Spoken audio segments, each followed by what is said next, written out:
Harvestella has been on my watch list since the game's announcement last June. Combining the genres of life sim and RPGs isn't a new concept. In fact, it's an idea that has been tried even in the DS era of gaming. However, Harvestella manages to stand out in an otherwise crowded space for a few core reasons. The first aspect that draws the eye is the world that the player character, Ian, inhabits, vividly colored while keeping the feeling of Square Enix's flagship series, Final Fantasy. Crystals jut out from the earth almost everywhere you look. In addition, character designs are reminiscent of other spin-off titles, which feel familiar even when the new concepts will rapidly make themselves known.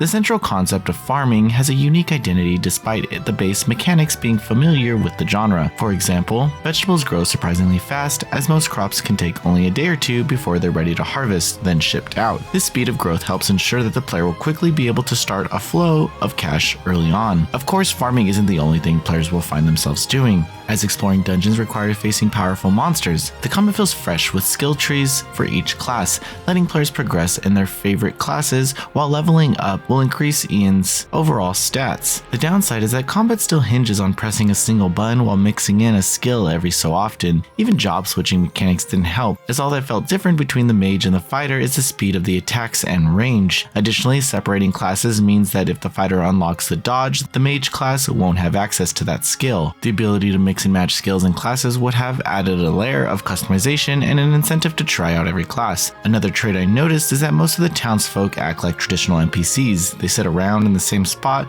with the same few dialogue options. This reduction of the townsfolk makes Harvestella felt more closer to an action RPG than an average life sim. Throughout the demo, I could never give gifts or check the calendar to see events.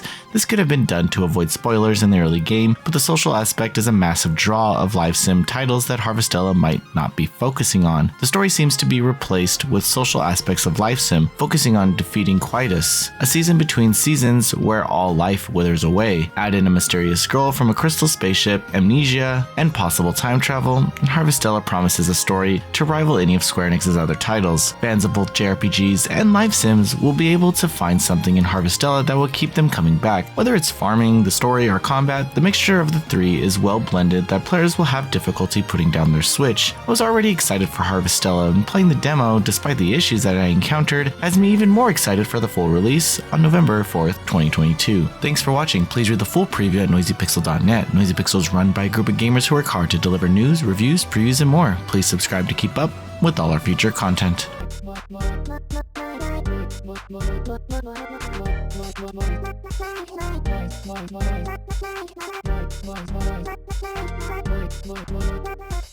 Noisy Pixel.